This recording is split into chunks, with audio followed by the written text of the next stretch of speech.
اعوذ باللہ من الشیطان الرجیم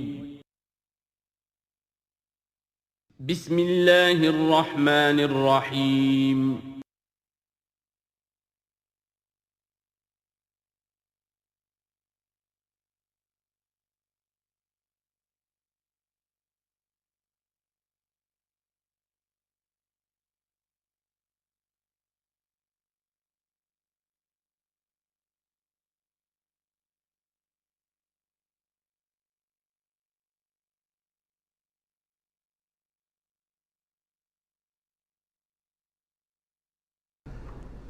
الحمدللہ وکفا والصلاة والسلام علی عباده الذین اصطفیٰ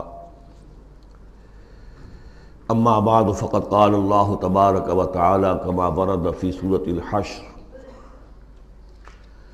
اعوذ باللہ من الشیطان الرجیم بسم اللہ الرحمن الرحیم الم تر الی الذین نافقوا یقولون لاخوانهم الذین کفروا من اہل الکتاب لئن اخرجتم لنخرجن معکم ولا نطیع فیکم احدا ابدا وان قوتلتم لننصرنکم واللہ یشہد انہم لکاذبون صدق اللہ العظیم۔ غزوہ بنی نذیر میں جو بھی رول اور کردار تھا یہود کا، پھر ان کا جو انجام ہوا، وہ سورہ حشر کی پہلے رکوع میں بیان ہو چکا ہے۔ ساتھ ہی یہ کہ ایک بہت اہم حکم جو ہے شریعت کا اموال فے کے بارے میں، وہ بھی پہلے رکوع میں ہم پڑھ چکے ہیں۔ اب اس موقع پر منافقین کا جو کردار سامنے آیا تھا، دوسرے رکوع میں اس کے بارے میں گفتگو ہو رہی ہے۔ الم تر الی الذین نافقوا، کیا تم نے دیکھا نہیں ان لوگوں کو کہ جو منافق ہیں، جن کے دلوں میں نفاق نے ڈیرے جما لیے ہیں۔ یقولون لاخوانہم الذین کفروا من اہل الکتاب، وہ کہتے رہے اپنے ان بھائیوں سے کہ جو اہل کتاب میں سے جنہوں نے کفر کیا تھا، ان کے بھائی تھے، دوست تھے، ان کے تعلقات تھے جو اہل کتاب میں سے تھے، اور وہ کفر پر اڑے رہے۔ ان سے انہوں نے کہا تھا یہ لئن اخرجتم لنخرجن معکم، دیکھو اگر تمہیں کبھی مدینے سے نکالا گیا ہم تمہارے ساتھ نکلیں گے۔ وہ دوستیاں جو ان کے درمیان حلیفانہ روابط تھے، اگر تمہیں کہیں نکالا جائے گا تو ہم بھی نکلیں گے۔ وَلَا نُطِيعُ فِيكُمْ أَحَدًا أَبَدًا، اور تمہارے معاملے میں کبھی بھی ہم کسی بھی شخص کی اطاعت نہیں کریں گے۔ یعنی ٹھیک ہے ہم ایمان تو لے آئے ہیں، مسلمانوں میں شامل ہو گئے ہیں، اور ہم محمد کا حکم مانتے بھی ہیں بعض معاملات کے اندر، لیکن یہ ہے کہ تمہارے ساتھ ہماری دوستی جو ہے وہ پختہ ہے، تمہارے ساتھ ہمارے حلیفانہ تعلقات ہیں وہ بہت قدیمی ہیں، اور ہمارا تمہارے معاملے میں جو ہے ہمارا طرز عمل تبدیل نہیں ہوگا، اور اگر کوئی اقدام محمد نے صلی اللہ علیہ وسلم تمہارے خلاف کرنے کا فیصلہ کیا تو ہم اس میں ان کا ساتھ نہیں دیں گے۔ لَنَخْرُجَنَّ مَعَكُمْ وَلَا نُطِيعُ فِيكُمْ أَحَدًا أَبَدًا وَإِن قُوتِلْتُمْ لَنَنصُرَنَّكُمْ، اور اگر تمہارے ساتھ جنگ کی گئی تو ہم لازماً تمہاری مدد کریں گے۔ وَاللَّهُ يَشْهَدُ إِنَّهُمْ لَكَاذِبُونَ، اور اللہ گواہی دیتا ہے کہ وہ جھوٹ بول رہے تھے۔ لَئِنْ أُخْرِجُوا لَا يَخْرُجُونَ مَعَهُمْ، اگر وہ نکالے جائیں گے وہ ان کے ساتھ نہیں نکلیں گے۔ وَلَئِنْ قُوتِلُوا لَا يَنْصُرُونَهُمْ، اور اگر ان سے جنگ کی جائے گی تو وہ ان کی مدد نہیں کریں گے۔ وَلَئِنْ نَصَرُوهُمْ لَيُوَلُّنَّ الْأَدْبَارَ، اور اگر کہیں ان کی مدد کر بیٹھیں گے تو فوراً بھاگیں گے، پیٹھیں دکھا دیں گے۔ ثُمَّ لَا يُنْصَرُونَ، اور پھر ان کی کہیں سے مدد نہیں ہو سکے گی۔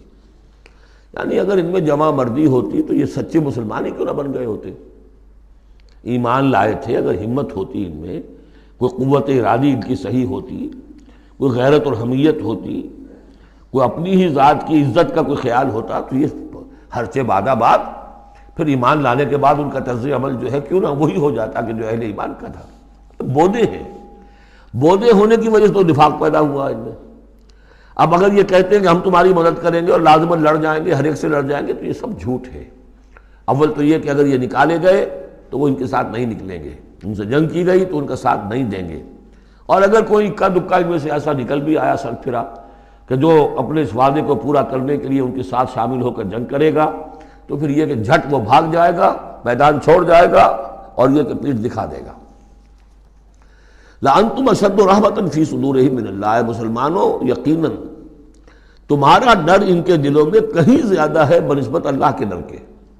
یہ اللہ سے اتنا نہیں ڈرتے جتنے کہ تم سے ڈرتے ہیں۔ ذالک بانہم قوم لا یفقہون، اور یہ اس لیے ہے کہ انہیں اصل سمجھ حاصل نہیں۔ اصل سمجھ حاصل ہو تو ایمان حاصل ہو جائے، علم حقیقی حاصل ہو جائے، پھر آدمی جان لے کہ اصل زندگی تو آخرت کی زندگی ہے، دنیا کی زندگی تو کھیل کود اور تماشا ہے، اس کے سوا کچھ نہیں۔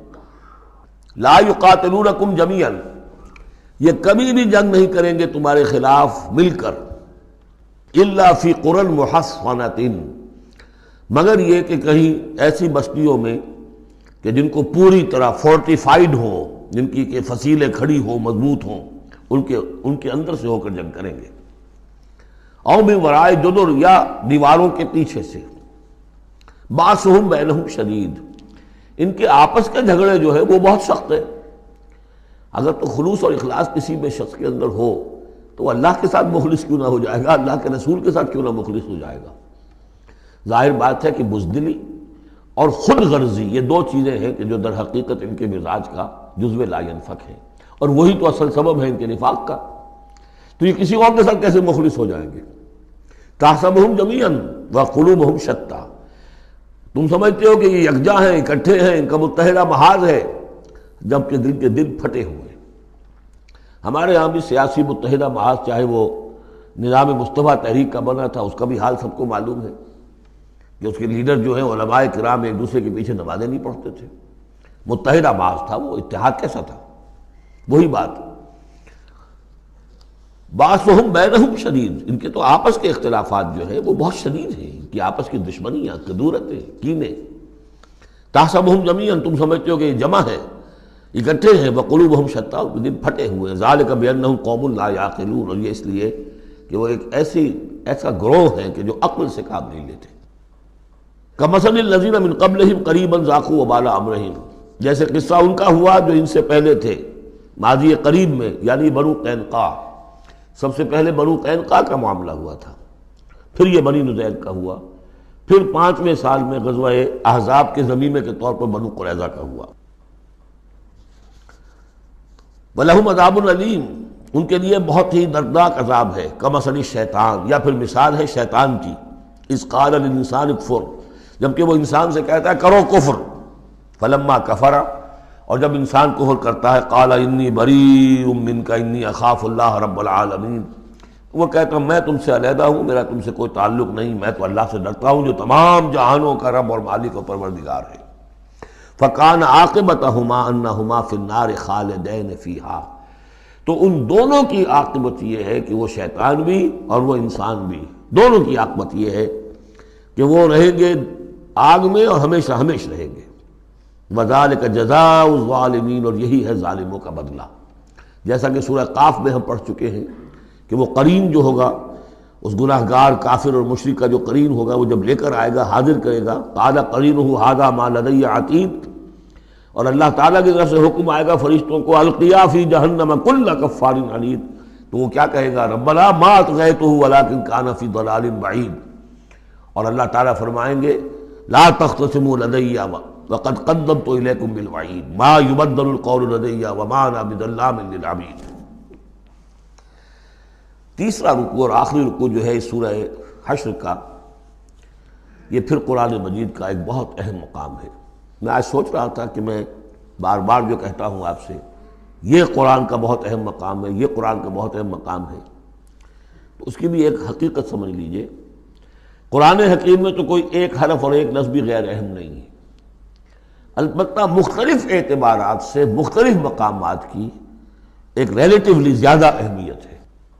بعض مقامات حکمت کے ہیں، بعض مقامات جو ہیں وہ فلسفیانہ ہیں، بعض مقامات وہ ہیں کہ جو جدید سائنس کے حوالے سے بڑے اہم ہیں، بعض مقامات وہ ہیں جو روح دین سے بحث کرتے ہیں، بعض مقامات وہ ہیں جو ایمان کی ماہیت کو واضح کرتے ہیں، ایمان کیا ہے۔ تو اس اعتبار سے یقیناً مختلف مقامات جو ہیں وہ مختلف اعتبارات سے اور حیثیتوں سے وہ زیادہ اہمیتوں کے حامل ہیں۔ اب یہ جو 7 آیتیں ہیں اس رکوع کی، تیسرے رکوع کی، اس میں فلسفہ، تصوف، پھر یہ کہ اس میں سب سے بڑا جو آ رہا حصہ وہ یہ ہے کہ جیسے 6 آیتیں سورہ حدید کی تھیں کہ جن میں اللہ کے اسماء و صفات کا ذکر ہے، جن میں تفصیل سے گفتگو نہیں کر سکا اور نہ اس کا موقع تھا، تو اسی طرح کا ہم وزن جو ہے 3 آیتیں آ رہی ہیں سورہ حشر کے آخر میں۔ قرآن حکیم میں اسماء خداوندی کا سب سے بڑا گلدستہ، 16 اسماء ایک جگہ پر اور کہیں نہیں ہے، 8 اسماء ایک آیت میں، الملک القدوس السلام المومن المہیمن العزیز الجبار المتکبر سبحان اللہ عما یشرکون، ایک ہے۔ تو اس اعتبار سے یہ حصہ بہت اہم ہے۔ فرمایا یا ایھا الذین آمنوا اتقوا اللہ ولتنظر نفس ما قدمت لغد واتقوا اللہ ان اللہ خبیر بما تعملون، اہل ایمان اللہ کا تقوی اختیار کرو، اور چاہیے کہ ہر جان یہ دیکھتی رہے کہ اس نے کل کے لیے کیا آگے بھیجا ہے۔ اللہ کا تقوی اور آخرت کا احساس، کل کے لیے کیا بھیجا، ما قدمت لغد، یہ بڑی کل ہے۔ ایک کل تو وہ ہے کہ جو کل سورج طلوع ہوگا تو شروع ہو جائے گی، اور ایک بڑی کل وہ ہے آنے والی ہے جو بعث بعد الموت کے بعد آنے والی ہے، وہ بڑی کل ہے۔ اس کل کے لیے کیا بھیجا ہے آگے، کیا سامان ہے، کیا توشہ ہے، کیا تم نے کمائی ہے جو جمع کرائی ہے، وہ جو اس کائناتی حکومت کا جو سب سے بڑا ریزرو بینک ہے، امپیریل بینک ہے اس کائنات کا، اللہ تعالیٰ کے ہاں کیا جمع کرایا۔ اور دیکھیے 2 مرتبہ ایک آیت میں واتقوا اللہ، اللہ کا تقوی، اللہ کا خوف۔ لیکن یہ خوف اصل میں اس طرح کا خوف نہیں ہوتا جو کسی خوفناک شے کا خوف ہوتا ہے۔ ایک ہے شیر کا خوف یا سانپ کا خوف، ایک خوف والد کا خوف ہوتا ہے، وہ محبت کے تحت ہوتا ہے۔ میرے والد جو ہے ناراض نہ ہو جائے، میں اپنے والد کے احساسات اور جذبات کو مجروح نہ کر بیٹھوں، وہ مایوس نہ ہو جائے مجھ سے، اللہ ناراض نہ ہو جائے، یہ خوف۔ یا ایھا الذین آمنوا اتقوا اللہ ولتنظر نفس ما قدمت لغد واتقوا اللہ ان اللہ خبیر بما تعملون، یقیناً جو کچھ تم کر رہے ہو اللہ اسے باخبر ہے۔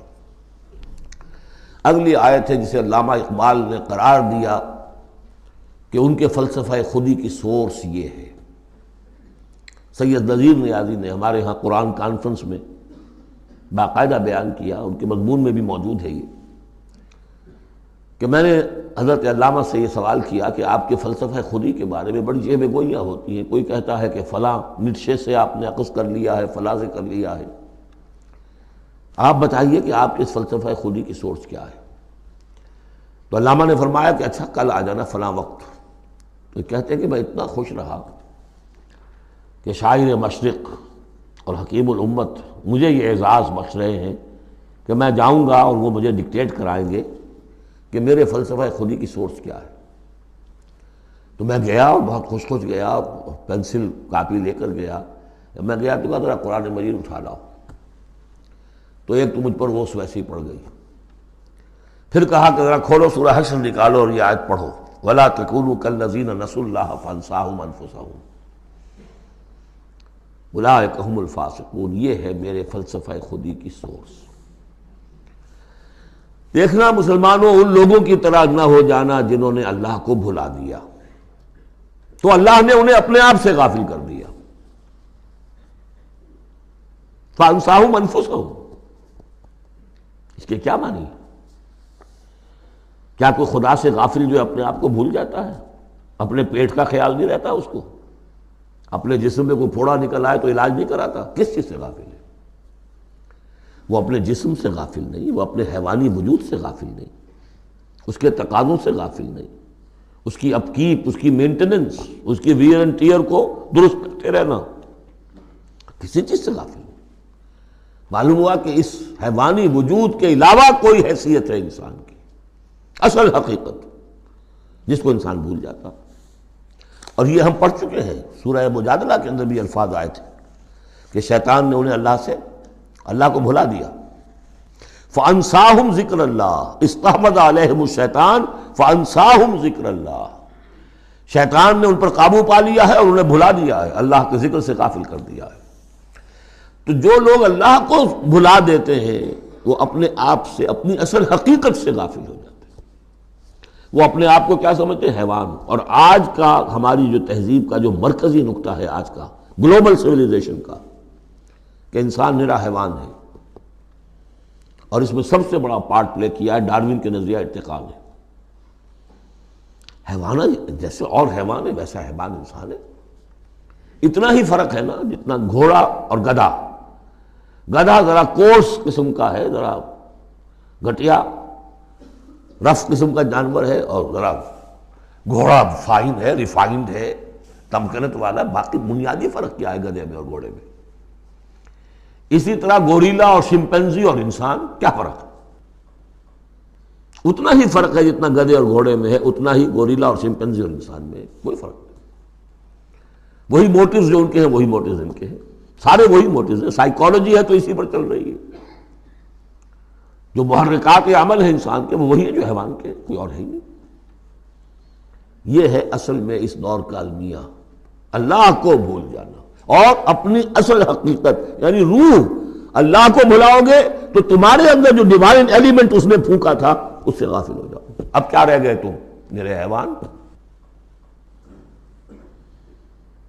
میں نے آپ کو اس سے پہلے بھی وہ اپنشد کا جملہ سنایا ہے. Man in his ignorance identifies himself with the material sheaths which encompass his real self. Real self تو میری انا ہے، میری خودی ہے. اور یہ انا خودی فلسفیانہ الفاظ ہے کس شے کے لیے؟ وہ جو روح ہے میرے اندر ہے، نور تجلی بھی اسی خاک میں پنہاں، غافل تو نرا صاحب ادراک نہیں ہے. نقطۂ نوری کے نام او خودی، زیر خاک ماں شرار زندگی. لیکن اس سے غافل، جب اس سے غافل حیوان رہ گئے. جب حیوان رہ گئے اولئک ھم الفاسقون، تو حیوان کے لیے تو کوئی مورل لا ہے نہیں. اور ارلی فرینچ لٹریچر جو ہے پچھلی سینچری کا وہ سارا اسی پر بیسڈ ہے. وہ ساری دلیل یہاں سے لاتے ہیں کہ انسانوں نے اپنے اوپر قیدیں لگانی ہے. بیوی بیٹی ماں میں فرق کرنا، حیوانات میں کوئی فرق کرتا ہے؟ نیوڈسٹ کلب سے اگر پوچھے کہتے ہیں حیوانات میں سے کوئی لباس پہنتا ہے؟ انسان نے خواب کا تکلف ایجاد کر لیا. ان کے لیے سورس ہے وہی حیوانوں کی زندگی، انہی سے سبق حاصل کرو. یہ ہے انسان کے اندر صرف حیوان نہیں ہے. جیسے کہ شیخ سعدی نے کہا تھا آدمی زیادہ طرفہ معجون است از فرشتہ سرشتہ وز حیوان. یہ جو انسان ہے آدم زاد یہ ایک معجون مرکب ہے. اس میں فرشتہ بھی، سرشتہ کہتے ہیں گوندنے کو، آٹے کو پانی کو ملا کر گوندتے ہیں آپ، یکجان کرتے ہیں. تو از فرشتہ سرشتہ وز حیوان، اس میں ایک فرشتہ بھی ہے ایک حیوان بھی ہے، دونوں گندے ہوئے. فرشتہ ہے روح، عالم امر کی شے، اور وہ نور سے پیدا کیا. روح بھی روح عالم امر کی شے، یسألونک عن الروح قل الروح من امر ربی، یہ بھی نور سے پیدا کی گئی. نقطۂ نوری یہی ہے. تو وَلَا تَكُونُوا كَالَّذِينَ نَسُوا اللَّهَ فَأَنسَاهُمْ أَنفُسَهُمْ أُولَٰئِكَ هُمُ الْفَاسِقُونَ. لا يستوی اصحاب النار و اصحاب الجنہ، دیکھو برابر نہیں ہو سکتے آگ والے اور جنت والے. اصحاب الجنت هم الفائزون، یقیناً جنت والے ہی کامیاب ہوں گے. اللہم ربنا اجعلنا منہم، اللہم ادخلنا الجنت مع الابرار، اللہم اجرنا من النار، یا مجیرو یا مجیرو یا مجیر.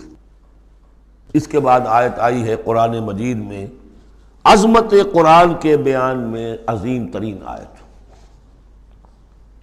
لو انزلنا هذا القرآن على جبل لرأيته خاشعا متصدعا من خشیۃ اللہ. اگر ہم اس قرآن کو اتار دیتے کسی پہاڑ پر تو تم دیکھتے کہ وہ دب جاتا، متصدعا پھٹ جاتا، من خشیۃ اللہ، اللہ کے خوف سے. میں نے جو شروع میں تعارف قرآن پر جو گفتگو کی تھی اس میں اس کا حوالہ دیا تھا عظمت قرآن کے لیے. قرآن ایز سچ، قرآن فی نفسہ ہی اس کی عظمت کیا ہے. ایک ہے قرآن کی افادیت کیا ہے، دو چیزیں جدا ہیں. ایک فی نفسہ ہی وہ کیا ہے، اس کی عظمت کیا ہے. ایک یہ کہ اس کا فائدہ کیا ہے، افادیت کیا ہے. افادیت پر بہت سی آیت پڑھ چکے، لیکن خاص طور پر دو آیتیں سورہ یونس کی. یا ایھا الناس قد جاءتکم موعظۃ من ربکم وشفاء لما فی الصدور وہدی ورحمۃ للمؤمنین قل بفضل اللہ وبرحمتہ فبذلک فلیفرحوا هو خیر مما یجمعون۔ لیکن قرآن فی نفسہ ہی اگر ہم اسے اتار دیتے کسی پہاڑ پر تو تم دیکھتے کہ وہ دب جاتا، پھٹ جاتا۔ اور اس کے لیے میں تشریح کر چکا ہوں، سورہ اعراف میں جو معاملہ ہوا تھا کہ حضرت موسیٰ علیہ السلام نے عرض کیا تھا اللہ سے رب ارنی انظر الیک، اور اللہ نے فرمایا کہ تم مجھے نہیں دیکھ سکتے، لن ترانی ولکن انظر الی الجبل فإن استقر مکانہ فسوف ترانی، ذرا اس پہاڑ کو دیکھو، ہم اپنی ایک تجلی اس پر ڈالیں گے، اگر وہ سہار جائے، کھڑا رہ جائے اپنی جگہ پر، برداشت کر جائے، تو تم بھی سمجھنا کہ ہاں ہمیں دیکھ سکو گے۔ فلما تجلی ربہ للجبل، جب اس کے رب نے ایک اپنا پرتو، ایک جلوہ، ایک تجلی کیا ہے؟ روشنی، ایک نور، اس نور کا جو اللہ نے تعالیٰ نے وہ پرتو ڈالا اس پہاڑ پر، جعلہ دکا وخر موسیٰ صعقا، وہ ریزہ ریزہ ہو گیا، اور تجلی باری تعالیٰ، ذات باری تعالیٰ کی تجلی کے بالواسطہ مشاہدے کا اثر ہوا ہے کہ حضرت موسیٰ بے ہوش ہو کر گر گئے۔ اب نوٹ کیجئے، یہ بالکل وہی بات ہے جو تمثیل کی شکل میں آ رہی ہے۔ فرق کیا ہے؟ وہ تجلی ذات تھی باری تعالیٰ کی، یہ تجلی صفات ہے۔ کلام اللہ، اللہ کا کلام ہے، کلام متکلم کی صفت ہوتا ہے، اس کی بھی تاثیر وہی ہے جو ذات باری تعالیٰ کی تاثیر ہے۔ اس کو علامہ اقبال نے ادا کیا ہے، فاش گویم آنچ در دل مضمرست، میں صاف ہی کھول کے بیان کر دوں جو میرے دل میں مضمر ہے، چھپی ہوئی بات ہے۔ این کتاب نیست چیزیں دیگر است، یہ قرآن کتاب نہ سمجھو اسے، کتاب نہیں کچھ اور ہے۔ کیا ہے؟ مثل حق پنہاں ہم پیداست، آج ہم نے وہ آیت بھی پڑھ لی، الظاہر والباطن، اللہ الظاہر بھی ہے الباطن بھی ہے۔ تو ذات باری تعالیٰ جیسے الظاہر بھی ہے الباطن بھی ہے، اسی طرح مثل حق پنہاں وہ ہم پیداست، یہ چھپا ہوا بھی ہے اور ظاہر بھی ہے، سامنے بھی ہے۔ اس لیے میں بیان کر چکا ہوں وہاں سورہ واقعہ میں، لا یمسہ الا المطہرون، جب تک کہ اندر پاک نہ ہو چکا ہو قرآن کی حقیقی معرفت اور معانی تک انسان پہنچ نہیں سکتا، چھلکوں تک رہے گا، ہڈی ہوگی اس کے ہاتھ میں، گودا نہیں ہوگا اس کے پاس۔ ماذ قرآن مغزہ برداشتے، استخاں پیش سگاں انداختے، مغز تک نہیں پہنچ سکتے۔ وہ ہے اصل میں قرآن مجید کا معاملہ کہ تجلی صفات باری تعالی، صفت ہے کلام کی، اور کلام میں آپ کو معلوم ہے متکلم کی پوری شخصیت جو ہے منعکس ہو جاتی ہے۔ کوئی شخص ہے، کوئی بھٹیارن ہے، کوئی اور ہے، بڑبونجا ہے، اب ان کی اپنی زبان ہے، ان کا ایک جملہ آپ سنیں گے پتہ چل جائے گا یہ کون بول رہا ہے، یہ کون بول رہی ہے، اس لیے کہ پوری شخصیت، ان کا ذہن و فکر کا حدود اربع، ان کی تہذیب و تمدن کے ساتھ کس درجے ان کا کوئی تعلق ہے یا نہیں ہے، سب واضح ہو جائے گا۔ تانت بازی راگ پایا، تو اللہ کا کلام ہے یہ۔ لو انزلنا هذا القرآن على جبل لرأيته خاشعا متصدعا من خشية الله وتلك الامثال نضربها للناس لعلهم يتفكرون، اور یہ مثالیں ہیں جو ہم لوگوں کے لیے بیان کرتے ہیں تاکہ وہ فکر کریں، غور کریں، سوچیں۔ اب یہاں سے وہ 3 آیتیں شروع ہو رہی ہیں، وہاں 6 تھیں۔ صفات اور اسماء ہمارے ہاں جو ایمان کے لیے جو یاد کیے ہوں گے آپ نے، اگر اللہ تعالیٰ نے بچپن میں یہ موقع آپ کو دیا ہو، تو ایمان مجمل، ایمان مفصل۔ ایمان مجمل کے الفاظ کیا ہے؟ آمنت باللہ کما ہوا باسمائہ و صفاتہ وقبلت جمیع احکامہ۔ تو اسماء اور صفات باری تعالیٰ کے موضوع پر سورہ حدید کی پہلی 6 آیات، یہ قرآن مجید کا ذروہ سلام ہے، چوٹی، سلام، چوٹی۔ ذروہ کہتے ہیں اونٹ کے کوہان کو، کوہان کی بھی اونچی جو سب سے نمایاں شے ہوتی ہے۔ اسماء پر یہ سب سے بڑا گلدستہ ہے۔ اور ایک خاص بات جو میں نے وہاں نوٹ نہیں کرائی تھی آپ کو، سورہ حدید میں واحد مقام ہے قرآن مجید کا جہاں اسماء باری تعالیٰ کے مابین حرف عطف واو آیا ہے، هو الاول والآخر والظاہر والباطن، اور کہیں نہیں ہے۔ 4 اسماء آئے ہیں سورہ جمعہ کے شروع میں، یسبح للہ ما فی السماوات و ما فی الارض الملک القدوس العزیز الحکیم، کوئی حرف واو نہیں۔ اور 8 اسماء آئیں گے یہاں پر، الملک القدوس السلام المومن المہیمن العزیز الجبار المتکبر، کوئی حرف واو نہیں۔ وہو العزیز الحکیم، یہ نہیں هو العزیز والحکیم نہیں۔ اس کی وجہ کیا ہے؟ اللہ تعالیٰ کے تمام اسماء، اللہ کی تمام صفات اس کی ذات میں بیک وقت موجود ہیں۔ واو میں تو مغایرت پیدا ہو جاتی ہے، واو میں تراخی پیدا ہو جاتی ہے، لیکن یہاں کیوں آئے سورہ حدید میں؟ اس لیے کہ اول و آخر بیک وقت نہیں ہو سکتے، وہ حال عقلی ہے۔ ظاہر و باطن ایک وقت میں ہو سکتے ہیں، میرا ظاہر میرا باطن یہ تو ایک ہی وقت میں موجود ہے، قرآن کا ظاہر اور قرآن کا باطن ایک وقت میں موجود ہے، اول و آخر ایک نہیں ہو سکتے، اس لیے وہاں واو لایا گیا، هو الاول والآخر والظاہر والباطن۔ بہرحال اب یہاں پر نوٹ کیجیے، هو اللہ الذی لا الہ الا هو، وہی ہے اللہ جس کے سوا کوئی الہ نہیں، عالم الغیب والشہادہ، جاننے والا ہے کھلے کا اور چھپے کا، وہ بھی جو تمہارے سامنے ہے اور وہ بھی کہ جو تمہاری نگاہوں سے پوشیدہ ہے۔ اس لیے کہ غیب اور شہادہ جو ہے یہ ہمارے اعتبار سے، اللہ کے اعتبار سے نہیں، وہی ہے اللہ کے جس کے سوا کوئی الہ نہیں۔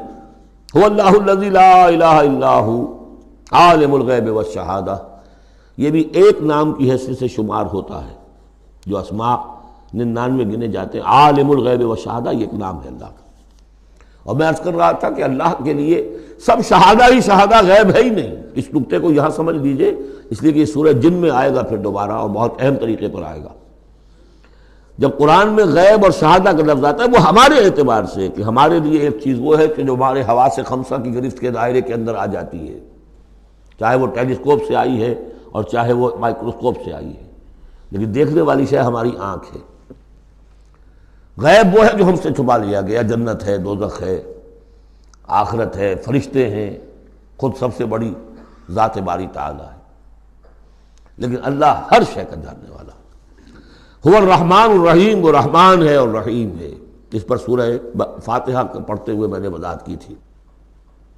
هو اللہ الذی لا الہ الا هو، وہی ہے اللہ جس کے سوا کوئی الہ نہیں، الملک بادشاہ حقیقی، القدوس پاک، السلام سلامتی اور سالم، ہر اعتبار سے سالم، کوئی اس کو غضب پہنچانے والا نہیں ہے، ہر عیبوں سے پاک، المومن امن دینے والا، امان دینے والا، المہیمن پناہ میں لینے والا، العزیز زبردست، مطلق العنان جس کی اتھارٹی ایبسلیوٹ ہے، الجبار دباؤ رکھنے والا، المتکبر عظمت والا، بڑائی والا۔ یہ 8 نام آئے ہیں، الملک، القدوس، السلام، المومن، المہیمن، العزیز، الجبار، المتکبر۔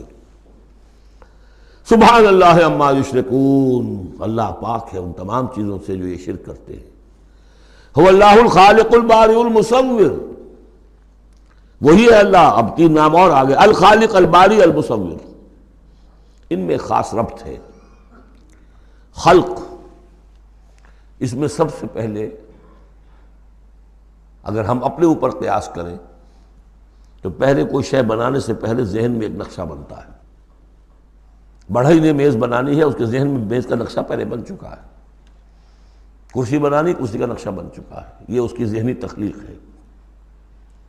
پھر وہ اسے ظاہر کرتا ہے عالم واقعہ میں، وہ لکڑی کی میز بنا کر اسے واقعہ نمایاں کر دیتا ہے، لے آتا ہے۔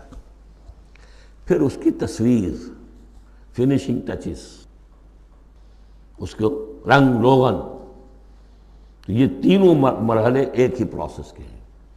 اللہ نے تخلیق فرمائی، پھر اس کو ظاہر کیا، عدم کے پردے سے نکال کر اور وجود کے پردے میں لے آیا۔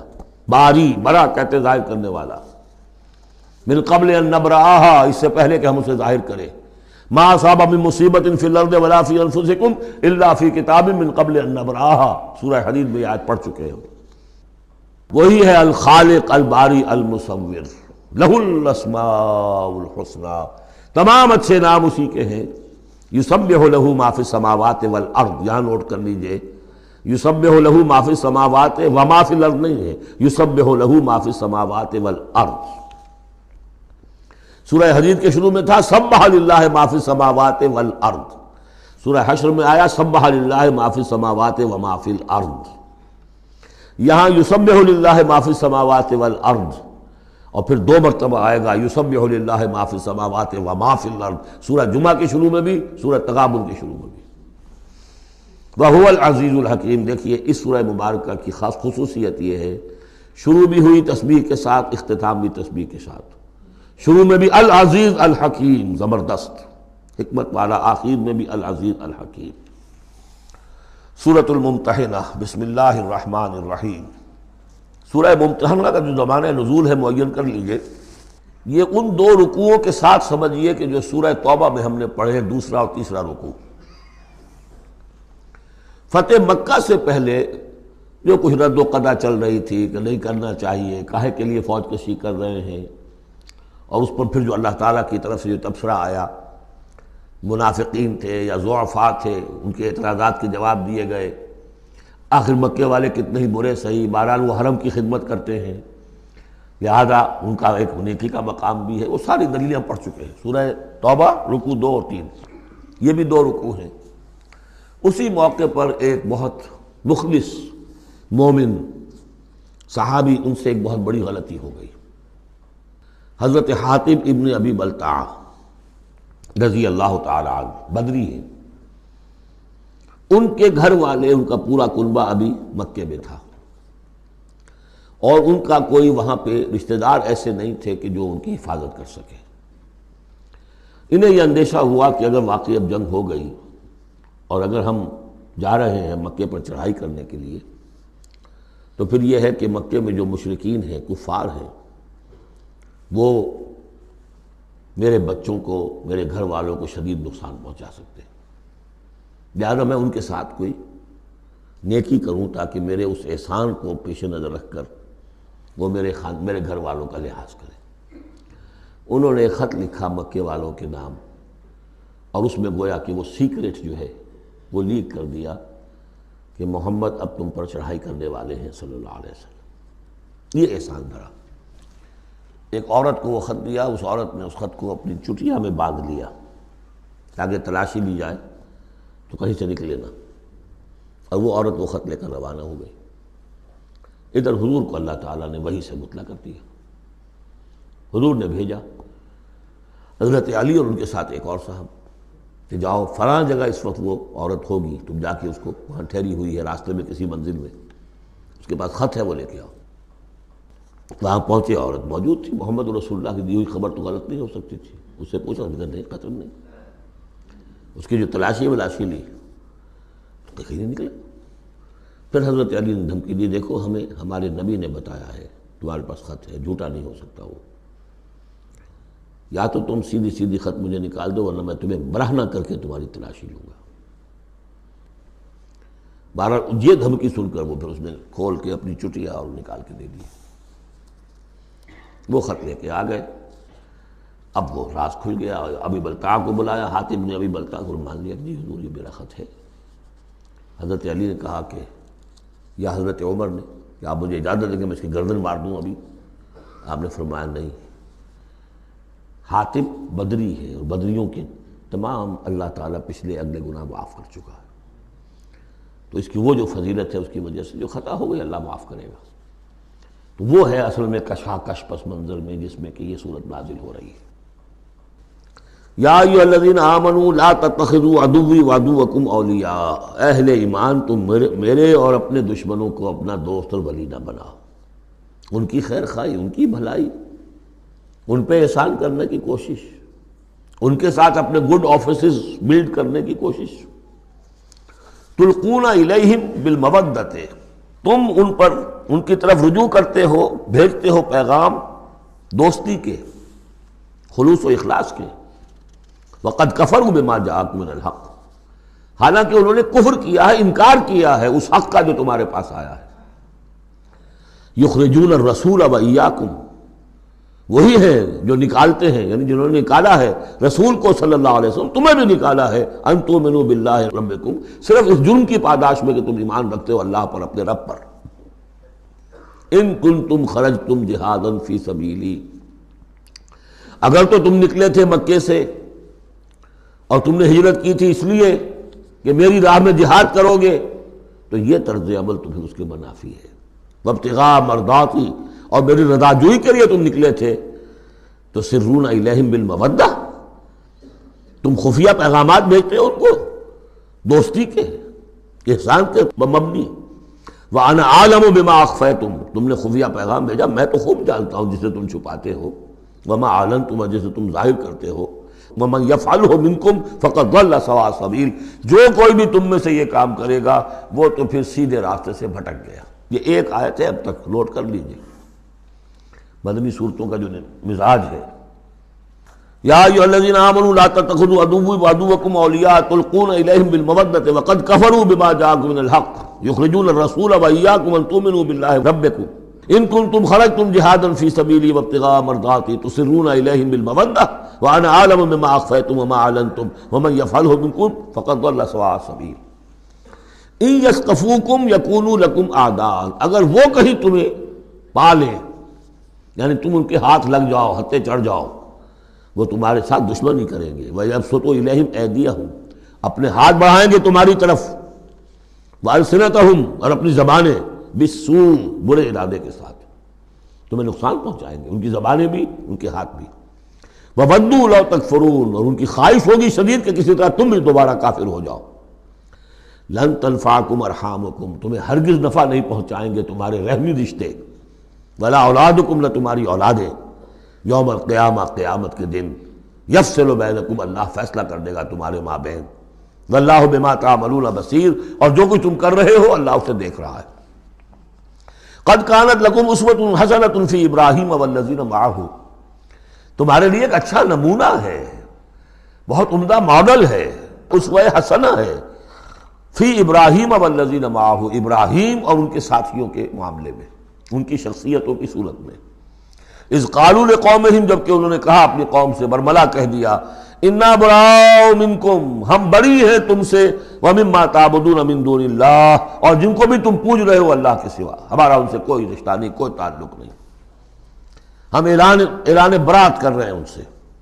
کفرنا بکم، ہم منکر ہوئے تم سے بھی، وبدا بیننا وبینکم العداوۃ والبغضاء ابدا، اور اب تمہارے اور ہمارے مابین عداوت اور بغض اور بیر شروع ہو چکا ہے، اب یہ ہمیشہ باقی رہے گا، حتیٰ تؤمنوا باللہ وحدہ، جب تک کہ تم ایمان نہ لاؤ اللہ پر توحید کے ساتھ، یعنی جب تک اس طرح لنگی تلوار نہ بن جائے ایک مومن۔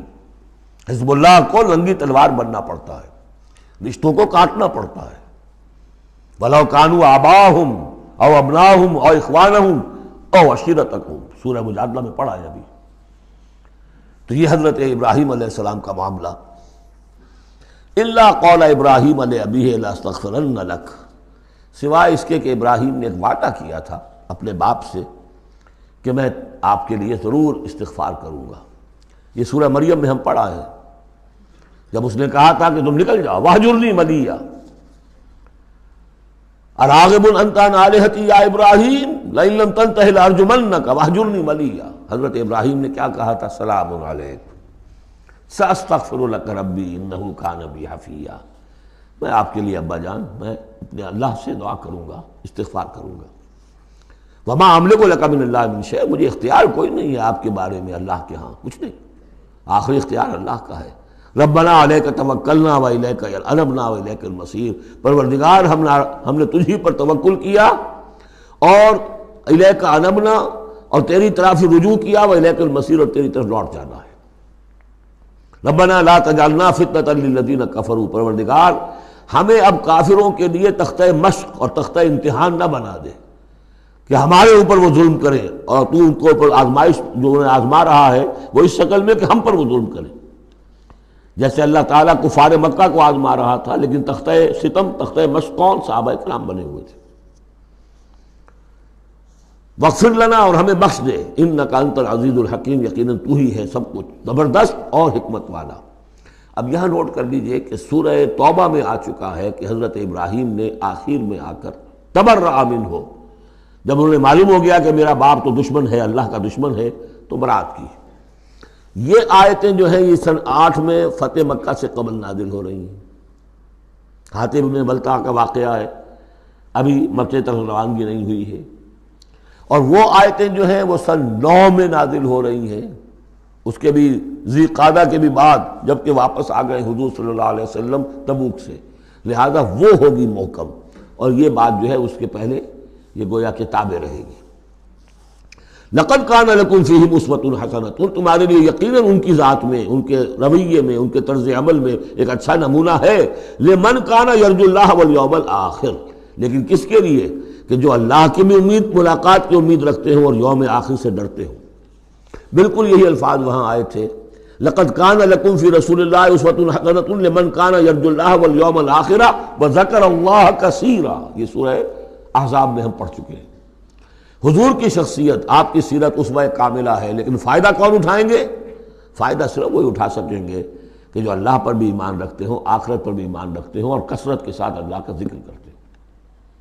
اسی طریقے سے یہاں لقد کان لکم فیہم اسوۃ حسنۃ لمن کان یرجو اللہ والیوم الآخر ومن یتول فإن اللہ هو الغنی الحمید، اور جو منہ پھیر لے، پیٹھ موڑ لے، اللہ غنی ہے، حمید ہے، اللہ کو کسی کی پرواہ نہیں، کوئی احتیاج نہیں۔ اب آخری مسئلہ آ رہا ہے خاص طور پر بعض خواتین کا۔ ہوا یہ تھا کہ صلح حدیبیہ میں طے ہو گیا تھا، جو سن 6 میں ہوئی، کہ مکے سے اگر کوئی مسلمان بھاگ کر جائے گا مدینے تو آپ کو واپس کرنا ہوگا، اور مدینے سے اگر کوئی مسلمان مرتد ہو کر واپس آئے مکے تو ہم واپس نہیں کریں گے۔ یہ شرط تھی، اور شرط مان لی تھی حضور نے۔ اس کے بعد معاملہ پیش آ گیا چند خواتین کا۔ اب ظاہر بات ہے کہ اب خواتین جو ہے ان میں سے کوئی مدینے آ گئی، مطالبہ ہوا ان کا واپس کریں، جو مسلمان تھی ایمان لے آئی تھی۔ حضور نے فرمایا نہیں، وہ مردوں پر بحث تھی، ساری گفتگو جو ہوئی تھی وہ رجال سے متعلق تھی، نساء کی نہیں، لہذا ان کو واپس نہیں کیا جائے گا، اور نہیں کیا گیا۔ لیکن یہ کہ اب جو وہاں سے خواتین آ رہی ہیں، کہہ رہی ہیں کہ ہم تو صاحب ایمان ہیں، اس لیے ہم ہجرت کر کے مکے سے آ گئی ہیں یہاں۔ اندیشہ یہ تھا کہ ان میں کہیں جاسوس نہ آ رہے ہوں، مکے والے جو ہیں ان کے ذریعے سے کچھ اسکینڈلائز نہ کریں ہماری سوسائٹی کو، کچھ کہہ نہیں سکتے، لہذا ان کا معاملہ کیا کیا جائے۔ پھر یہ کہ ان کے شوہر تو وہاں ہیں، شادی تو وہاں ہوئی ہوئی ہے ان کی، تو آیا یہ اب یہاں مسلمانوں کے لیے حلال ہے اس درجے میں کہ وہ ان سے نکاح کر سکیں، یا وہ رشتہ برقرار رہے گا؟ کافر جو ہے ان کی بیویاں یہ مسلمان ہو گئی، یہ آ گئیں۔ تو یہ مسائل تھے خواتین کے کہ جن کو اس رکوع میں سورہ ممتحنہ کے اور آخر میں پھر خواتین کی بیعت کا تذکرہ ہے اس میں۔ اور یہ میں سمجھتا ہوں کہ اللہ تعالیٰ کی طرف سے کمپنسیشن ہوتی ہے، جیسا کہ میں نے بتایا تھا کہ باپ اور ماں میں فرق یہ رکھا گیا، قانونی طور پر باپ کا پلڑا بھاری ہے، باپ طلاق دے سکتا ہے ماں کو، ماں تو خلا ہی لے سکتی ہے، طلاق دے نہیں سکتی، اور اگر طلاق ہو جائے گی تو اولاد باپ کی شمار ہوگی، ماں کی نہیں، یہ قرآن کا قانون ہے۔ لیکن دوسری طرف ماں کی خدمت 3 درجے زیادہ ضروری ہے باپ سے، خدمت میں 3 درجے فائق رکھ دیا ماں کو، اور کہا کہ جنت اس کے قدموں تلے۔ تو کمپنسیشن ہوتی ہے، کسی ایک جگہ پر کمی ہے تو دوسری جگہ اس کو، اسی کا نام بیلنس ہے۔ یہ ترازو کے یہ دونوں جو ہیں، اگر بازو جو ہیں یہ برابر ہے تو ایک سیر ادھر ڈالیں گے، ایک سیر ادھر ڈالیں گے، ترازو کی ڈنڈی سیدھی رہے گی۔ ایک چھوٹا ہے ایک بڑا ہے تو چھوٹے میں اب زیادہ ڈالنا پڑے گا اور بڑے میں کم، تب وہ، تو یہ بیلنس تو تب ہوگا کہ وہ جو کمی ہے اس کو پیش نظر رکھیں۔ یہ ہے معاملہ کہ جو یہاں پہ بیان ہوا۔ وہ بیلنس کیا کیا اللہ تعالیٰ نے؟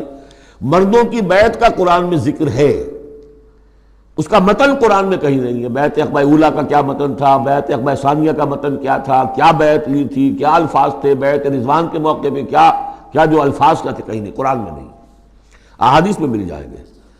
خواتین کی بیعت کو یہ فضیلت دے دی کہ اس کا پورا متن بھی قرآن مجید میں موجود ہے۔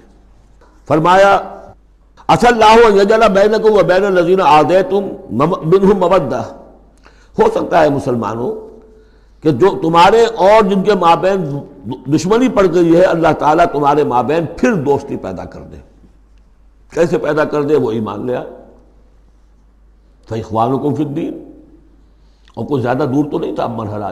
فتح مکہ کے بعد سن 9 میں وہ آیات آئیں کہ 4 مہینے کی یہ مہلت ہے، اس میں ایمان نہیں لاؤ گے تو گردنیں اڑا دی جائیں گی. سب کے سب لوگ ایمان لے آئے. تو اب ہو گئے بھائی اخوانکم فی الدین. عسى الله أن يجعل بينكم وبين الذين عاديتم منهم مودة والله قدير والله غفور رحيم. اللہ ہر شے پر قادر ہے اور غفور ہے اور رحیم ہے. لا ينهاكم الله عن الذين لم يقاتلوكم. اللہ تعالیٰ تمہیں ان لوگوں سے نہیں روکتا کہ جنہوں نے تم سے کبھی جنگ نہیں کی فی الدین، دین کے معاملے میں. ولم يخرجوكم من دياركم. اور نہ تمہیں نکالا تمہارے گھروں سے. ان تبروهم وتقسطوا اليهم. کہ تم ان کے ساتھ کوئی بھلائی کرو یا انصاف کا معاملہ کرو. جہاں بھی ولایت کا معاملہ نہیں ہے، کافر کو ولی نہیں بنایا جا سکتا، پشت پناہ، مددگار، حمایتی، قلبی محبت نہیں ہو سکتی، لیکن کوئی نیک سلوک کرنا، کوئی بھلائی کرنا، اس میں کوئی اعتراض نہیں. کافروں کے ساتھ کرو. جو غیر حربی ہے، جس کے ساتھ جنگ نہیں ہے، جس نے کبھی آپ کے خلاف آپ کے کسی دشمن کی مدد نہیں کی ہے، اس کا معاملہ مختلف رہے گا. ان اللہ یحب المقسطین. اللہ تعالیٰ انصاف کرنے والوں کو پسند کرتا ہے. انما ینہاکم اللہ عن الذین قاتلوکم فی الدین. تمہیں اللہ روک رہا ہے ان سے کہ جنہوں نے تم سے جنگ کی ہے دین کے معاملے میں، دین کی وجہ سے. واخرجوکم من دیارکم. نکالا ہے تمہیں تمہارے گھروں سے. وظاہروا علی اخراجکم. اور انہوں نے گٹھ جوڑ کیا ہے تمہارے نکالنے پر، ایک دوسرے کی مدد کی ہے. ان تولوہم. کہ تم ان کے ساتھ ولایت، باہمی ولایت باہمی کا رشتہ قائم کرو، اس سے روکا ہے. وَمَن يَتَوَلَّهُمْ. اور جو کوئی ان کے ساتھ دوستی کرے گا فَأُولَٰئِكَ هُمُ الظَّالِمُونَ. تو وہی لوگ ہیں کہ جو ظالم ہیں. یا ایھا الذین آمنوا. یہاں سے اب خواتین کا معاملہ. یا ایھا الذین آمنوا اذا جاءکم المؤمنات مہاجرات. اہل ایمان جب تمہارے پاس آئیں مومن خواتین ہجرت کر کے، فامتحنوہن. تو ان کا ذرا امتحان لے لیا کرو، دیکھ بھال کر لیا کرو یہ واقعی مومن ہے. کچھ تھوڑی سی انٹروگیشن ہو، سرسری سی اندازہ ہو جائے. لیکن اللہ اعلم بایمانہن. باقی یہ کہ اللہ تعالیٰ بہتر جانتا ہے کسی کے دل میں ایمان ہے یا نہیں ہے. آپ کے لیے ناممکن ہے کہ آپ اس کی صحیح تفتیش کر سکیں. تاہم پھر بھی کسی درجے میں ایک احتیاطی تدبیر اختیار کرو کہ دیکھ لیا کرو کہ وہ واقعتاً ایمان والی ہے. فَإِنْ عَلِمْتُمُوهُنَّ مُؤْمِنَاتٍ. پھر اگر تم دیکھو کہ وہ مومن ہے، واقعتاً مومن ہے، فَلَا تَرْجِعُوهُنَّ إِلَى الْكُفَّارِ. تو اب انہیں لوٹاؤ نہیں کفار کی طرف. لا ہن حل لہم. نہ وہ اب ان کافروں کے لیے حلال رہی ہیں، ولا ہم یحلون لہن. نہ وہ ان کے لیے حلال ہے. وآتوہم ما انفقوا. جو کچھ انہوں نے خرچ کیا تھا، مہر دیا تھا، وہ لوٹا دو، یہاں سے دے دو، بھجوا دو. فلاں کافر، اس کی بیوی مسلمان ہو گئی، یہاں آ گئی ہے، اب یہاں تعلق ازدواج ختم ہوا، جو مہر تم نے دیا تھا وہ واپس کر رہے ہیں. دیکھیے یہ ہے عدل و انصاف. جیسے کہ حضرت خالد بن ولید نے ایک موقع پر، جبکہ شام کے محاذ پر ذرا پیچھے ہٹنا پڑا، غالباً ابو عبیدہ کا معاملہ تھا رضی اللہ تعالی عنہما. تو ایک شہر جس سے کہ جزیہ لے لیا گیا تھا، پھر چونکہ وہاں سے پسپائی جو ہے ٹیکٹیکل موو کے طور پر وہاں سے پیچھے ہٹنا پڑا، تو وہ سارا جزیہ واپس کر دیا. ہم جا رہے ہیں، اب آپ لوگوں کی حفاظت کا ذمہ ہم نہیں لے سکتے. ذمہ کا مطلب ہے ہمیں آپ کی حفاظت کی ذمہ داری پوری کرنی تھی، نہیں کر سکتے، یہ رقم واپس. اور دھاڑے مار مار کر وہ روئے کہ یہ لوگ فرشتہ لوگ یہ جا رہے ہیں ہمیں چھوڑ کر. تو یہاں بھی کہا جا رہا ہے کہ وہ کافر ہیں، لیکن یہ کہ ان کے جو انہوں نے مہر وغیرہ دیا ہوا ان مسلمان عورتوں کا واپس کر لوٹا دو. ولا جناح علیکم ان تنکحوہن اذا آتیتموہن اجورہن. اور اے مسلمانوں تم پر کوئی حرج نہیں ہے، کوئی گناہ نہیں ہے کہ تم اب ان خواتین سے نکاح کر لو جبکہ تم انہیں ان کے مہر ادا کر دو. ولا تمسکوا بعصم القوافر. اور اگر تمہاری بیویاں وہاں ہیں، کوئی رہ گئی ہیں، ابھی کفر پہ ہیں، تو تم بھی ان کے ناموس کو اپنے قبضے میں نہ رکھو، یعنی انہیں طلاق دے دو، انہیں فارغ کر دو کہ ہمارا تم سے کوئی تعلق نہیں. واسألوا ما انفقتم. اور ان سے مانگ لو جو بھی تم نے ان کو دیا تھا مہر کے طور پر. جب ہمارے اور تمہارے درمیان وہ رشتہ ختم ہوا، میرا مہر واپس کرو. ولیسألوا ما انفقوا. جو انہوں نے خرچ کیا تھا وہ مانگ لیں. جو یہاں مسلمان عورتیں آ گئی ہیں ان کا مہر لوٹا دیا جائے. ذالکم حکم اللہ یحکم بینکم. یہ اللہ کا حکم ہے اور اللہ تمہارے مابین فیصلہ کر رہا ہے. واللہ علیم الحکیم، اللہ سب کو جاننے والا ہے، کمال حکمت والا۔ وَإِنْ فَاتَكُمْ شَيْءٌ مِّنْ أَزْوَاجِكُمْ، اور اگر کوئی چیز جاتی رہے تمہارے ہاتھ سے تمہاری بیویوں کے معاملے میں، یعنی مسلمان مرد ہجرت کر کے آ گیا، بیوی اس کی وہاں پر ہے اور وہ کافرہ ہے، مشرکہ ہے، اور اس سے وہ کہتا ہے میرا مہر واپس کرو، وہ نہیں کرتی، وہ مہر واپس نہیں کر رہی، اسے یہاں پہ نکاح کرنے کے لیے مہر ادا کرنا پڑے گا، اس کے پاس پیسے نہیں۔ اس مسئلے کا حل بتایا، وَإِنْ فَاتَكُمْ شَيْءٌ مِّنْ أَزْوَاجِكُمْ، تمہارے کچھ لوگوں کی طرف سے اگر انہیں یہ نقصان پہنچ جائے کہ انہیں وہ مہر واپس نہ ملے، فَعَاقَبْتُمْ إِلَى الْكُفَّارِ، یہ کفار کے ہاں رہ گیا، وہ نہیں دے رہے تم مہر، فَعَاقَبْتُمْ، پھر اگر کہیں تمہارا ہاتھ پڑ جائے، کہیں کسی جگہ تمہیں فتح مل جائے، کہیں سے تمہیں مال غنیمت یا مال فہ ہاتھ آ جائے، فَآتُوا الَّذِينَ ذَهَبَتْ أَزْوَاجُهُمْ، تو ان لوگوں کو کچھ دے دلا دو کہ جن کی بیویاں جاتی رہیں اس کفر اور اسلام کی وجہ سے، رشتہ جو کٹ گیا ہے، تاکہ اب وہ اپنی اس رقم سے جو انہیں دی جا رہی ہے وہ یہاں نکاح کر سکیں، اور جو خواتین وہاں سے آ رہی ہیں جن کا کہ حکم دے دیا گیا کہ یہاں سے ان کے مہر واپس کر دو، تو اب ان سے وہ نکاح کریں گے تو مہر دیں گے تو تب ہوگا نا۔ فَآتُوا الَّذِينَ ذَهَبَتْ أَزْوَاجُهُمْ مِثْلَ مَا أَنفَقُوا وَاتَّقُوا اللَّهَ الَّذِي أَنْتُمْ بِهِ مُؤْمِنُونَ، اور اس اللہ کا تقوی اختیار کرو جس پر کہ تمہارا ایمان ہے۔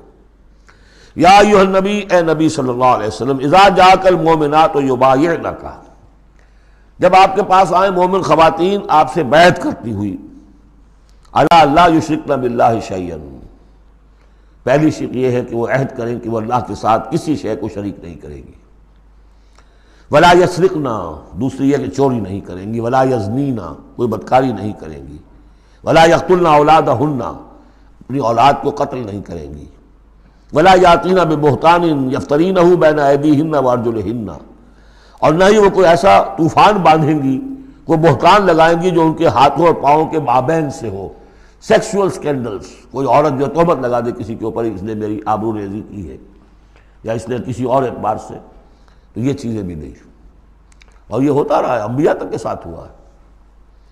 ولا یعصینک فی معروف، اور آخری بات یہ اس بیعت کے اندر کہ جو بھی آپ بھلی بات ان سے کہیں گے اس کے اندر آپ کی نافرمانی نہیں کریں گے۔ یہ ہیں آرٹیکلز آف بیع خواتین کے لیے۔ فبایعہن، تو اے نبی ان کی بیعت قبول کر لیجئے، انہیں بیعت کر لیجئے اپنے سے۔ واستغفر لہن اللہ، اور ان کے ساتھ ان کے لیے اللہ تعالیٰ سے استغفار کیجئے۔ ان اللہ غفور الرحیم، یقیناً اللہ غفور الرحیم ہے۔ اب یہاں نوٹ کر لیجئے کہ جو بیعت مردوں سے لی گئی، بیعت عقبہ ثانیہ، بیعت عقبہ اولیٰ جو تھی وہ تقریباً یہی تھی، اسی لیے اس کو بیعت النساء بھی کہتے ہیں، پہلی بیعت۔ ابھی جو ہے وہ کوئی ایسی شکل سامنے نہیں تھی کہ کوئی جماعتی تشکیل ہو رہی ہو، جماعت بنانی ہو، اور ہمارے ہاں جو بھی صوفیاء ہیں جو بیعت لیتے ہیں وہ بھی تقریباً اسی کو دلیل بناتے ہیں، بیعت عقبہ اولیٰ اور بیعت النساء، وہ اسی بات کا عہد لیتے ہیں، شرک نہیں کروں گا، یہ نہیں کروں گا، چوری نہیں کروں گا، نیکی کے کام کروں گا، وغیرہ وغیرہ۔ تو صوفیاء کی بیعت، خواتین کی بیعت اور بیعت عقبہ اولیٰ تقریباً یہ ہے۔ لیکن وہ بیعت جس سے کہ جماعتی زندگی وجود میں آئی وہ بیعت عقبہ ثانیہ ہے۔ حضرت عبادہ ابن صامت رضی اللہ تعالیٰ عنہ سے اس کی پورا اس کا ٹیکسٹ جو ہے وہ موجود ہے، متفق علیہ حدیث ہے، جس کو بخاری میں بھی ہے، مسلم میں بھی ہے۔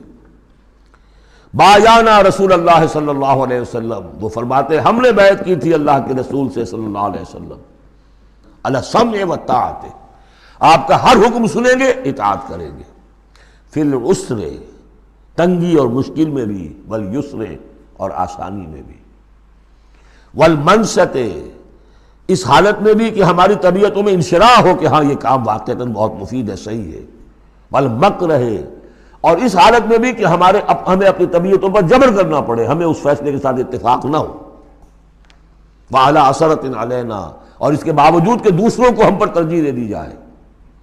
ترجیح دے دی جائے کس بات میں؟ آپ امیر بنا رہے ہیں فلاں شخص کو، یہ تو ابھی نوبارد ہے، ابھی آیا ہے، ابھی شامل ہوا ہم میں، اور ہم پرانے آپ کے ساتھی ہیں، نہیں، پریروگیٹو ہے یہ آپ کا، جس کو چاہیں امیر بنائیں۔ وعلی اللہ نُذَالِ الْأَمْرَ أَهْلَهُ، جنہیں آپ ذمہ دار بنائیں گے ان سے ہم جھگڑیں گے نہیں، ان سے لڑیں گے نہیں، ان کی اطاعت کریں گے۔ من اطاعنی فقد اطاع اللہ ومن عصانی فقد عصی اللہ ومن اطاع امیری فقد اطاعنی ومن عصی امیری فقد عصانی۔ وعلی ان نقول بالحق اینما کنا، آخری شق یہ کہ ہم حق بات ضرور کہیں گے جہاں کہیں بھی ہوں گے. لا نخاف فی اللہ لومۃ لائم، ہم کسی ملامت کرنے والے کی ملامت کے خوف سے اپنی زبان بند نہیں کریں گے. یہ بیعت عقبہ ثانیہ جو ہے اس کو ہم نے تنظیم اسلامی میں اختیار کیا، ایک لفظ کا اضافہ کیا، ابایعک علی السمع والطاعۃ فی المعروف. حضور کی اطاعت مطلق تھی، جو حکم دیں گے، غلط دے ہی نہیں سکتے، معصوم ہے. حضور کے بعد ابو بکر کی بیعت بھی مطلق نہیں تھی، مقید ہے، مشروط ہے، کتاب و سنت کے دائرے کے اندر. یہ بیعت ہے چونکہ اس کے بعد حضور نے پہلی مرتبہ ایک تنظیمی ڈھانچہ قائم کیا کہ مدینے میں آپ نے 12 نقیب مقرر کر دیے. یہ تنظیمی شکل پہلی مرتبہ ہو رہی ہے آپ کی سیرت کے اندر. مکے میں تو چونکہ آپ خود موجود ہیں اور سب صحابہ وہیں ہیں، چھوٹا سا شہر ہے، تو کسی تنظیمی سانچے کی اور ڈھانچے کی اور لمبی چوڑی چینز جو ہے بنانے کی ضرورت ہی نہیں. اب مدینہ دور ہے، وہاں کے کچھ لوگ 9 خزرج میں سے اور 3 اوس میں سے آپ نے نقیب بنائے، اب ان کی ذمہ داری بنی. اس طرح جماعتی تنظیم جو بنی ہے وہ اس بیعت پر بنی ہے. البتہ چونکہ خواتین کا معاملہ یہ ہے کہ جماعتی جدوجہد جو آگے چلنی ہے، اس میں جہاد اور قتال کے جو مراحل آنے ہیں، اس میں خواتین کا حصہ بالواسطہ ہے، بلا واسطہ نہیں ہے، ڈائریکٹ نہیں ہے. وہ بیعت ان سے نہیں لی گئی، بلکہ یہی بیعت لی گئی ہے کہ اس کے اندر یہ افعال ہیں، یہ نہیں کریں گے. اور یہ کہ ہاں جو امیر ہیں حضور صلی اللہ علیہ وسلم جو بھی حکم دیں گے، جو بھلائی کا حکم ہوگا اس میں ان کی نافرمانی نہیں کریں گے. اس کو ہم نے تنظیم میں خواتین کی بیعت کے لیے بعین ہی یہی الفاظ اختیار کیے.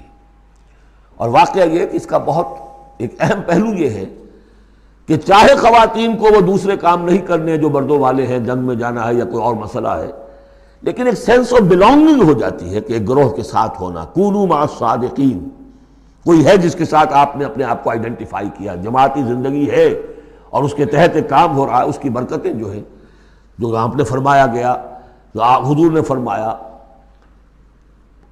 یہ حضرت عمر کا قول ہے، اثر ہے، لا اسلام الا بالجماعہ ولا جماعہ الا بالامارہ ولا امارہ الا بالسماع ولا سماع الا بالطاعہ. کوئی اسلام نہیں ہے بغیر جماعت کے، کوئی جماعت نہیں بغیر امارت کے، کوئی امارت نہیں بغیر جب حکم سننے کے، اور سننے کا کوئی فائدہ نہیں جب تک مانا نہ جائے. حضور نے فرمایا علیکم بالجماعہ، ید اللہ علی الجماعہ، تم پر لازم ہے کہ جماعت کی شکل میں رہو، اور اللہ کی مدد اور تائید جماعت کے ساتھ ہوتی ہے. اور اس جماعت سازی کے لیے جو مسنون اور منسوس اور معصور بنیاد ہے وہ ہے بیعت، جس کو ہم نے چھوڑ دیا. دوسرے طریقے جو ہیں جماعت سازی کے، دستور ہو، دستور کے مطابق پھر قوانین ہو، بائی لاز، یہ بھی حرام نہیں ہے، یہ بھی مباح ہے. لیکن مباح ہونا اور بات ہے، اور منسوس ہونا، مسنون ہونا، معصور ہونا یہ بالکل اور بات ہے. زمین و آسمان کا فرق ہے. بہرحال ہم نے تنظیم اسلامی میں اس بیعت ہی کے نظام کو اختیار کیا. اللہ کا شکر ہے کہ جو ایک انسٹیٹیوشن اسلام کا بالکل ختم ہو گیا تھا، ڈیڈ، متروک، ہم نے اسے زندہ کیا ہے. آخری آیت ہے، یا ایھا الذین آمنوا لا تتولوا قوما غضب اللہ علیہم. اہل ایمان ان لوگوں کے ساتھ دوستی نہ کرو جن پر اللہ کا غضب ہے. جہاں سے یہ صورت شروع ہوئی تھی، اختتام پر پھر وہی بات آ گئی. قد یئسوا من الآخرہ، یہ آخرت سے مایوس ہو چکے ہیں. کما یئس الکفار من اصحاب القبور، جیسے کہ کفار مایوس ہو چکے ہیں اصحاب قبور میں سے. اس کے 2 معنی دیے گئے ہیں. جیسے کفار جو قبر میں ہیں ان پر تو حقیقت واضح ہو چکی ہے نا، عالم برزخ میں جب پہنچ گئے تو انہیں معلوم ہے، اب حقائق منکشف ہو گئے، جیسے وہ مایوس ہو گئے ہیں کہ ان کے لیے اب کوئی راستہ نہیں، اللہ کے عذاب سے بچنے کی کوئی شکل نہیں. یا یہ کہ جیسے یہ کفار مایوس ہو گئے ہیں کہ جو قبر میں چلا گیا اس کا کوئی بعد سے بعد الموت نہیں ہے، اس کو دوبارہ اٹھا جانا نہیں ہے. دونوں امکانات، دونوں ترجمے کیے گئے ہیں. تو تم ان لوگوں کی طرح نہ ہو جاؤ جو مایوس ہو چکے ہیں یہ لوگ اللہ کی رحمت سے. یہ لوگ جو ہیں، یہ جو یہودی ہیں، اور ان کے ساتھ تمہاری دوستی درست نہیں ہے. بارک اللہ لی ولکم فی القرآن العظیم ونفعنی وإیاکم بالآیات وذکر الحکیم.